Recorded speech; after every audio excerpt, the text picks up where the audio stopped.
চট্টগ্রামের বায়েজিদ বোস্তামির মাজারের পুকুরে বিশ্বের অত্যন্ত বিরল ও বিপন্ন প্রজাতির এই কচ্ছপগুলোর বসবাস। এদের বৈজ্ঞানিক নাম হল অ্যাসপিডেরেটেস বা নিগ্রিক্যান্স। বাংলায় এদের কালো নরম খোলের কচ্ছপ বলা হয়। এই কচ্ছপগুলোর দৈর্ঘ্য সাধারণত 90 সেন্টিমিটার থেকে 1 মিটার পর্যন্ত হয়ে থাকে।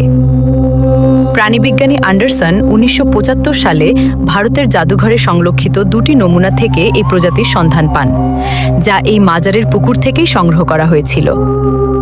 অনেকে না বুঝে এগুলোকে কাছিম বলে, তবে স্থানীয়ভাবে এদের গজারি মাজারি বা সাদারি মাজারি বলা হয়। জনশ্রুতিতে শোনা যায় এই প্রাণীগুলো একসময় জিন ছিল। বায়েজিদ বোস্তামি রহমাতুল্লাহি আলাই যখন এই জায়গায় এসে আস্তানা করেন, তখন এই জিনগুলো তিনার ধ্যানের সময় ডিস্টার্ব করত।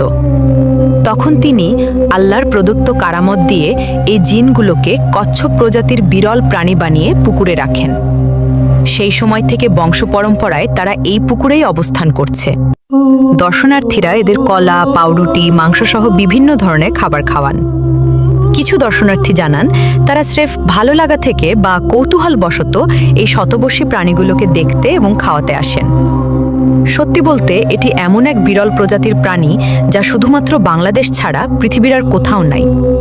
সেজন্য আমার আপ্রাণ দাবি থাকবে এই প্রাণীটাকে বিরল প্রজাতির প্রাণী হিসেবে গিনেস ওয়ার্ল্ড রেকর্ডসে তালিকাভুক্ত করা হোক।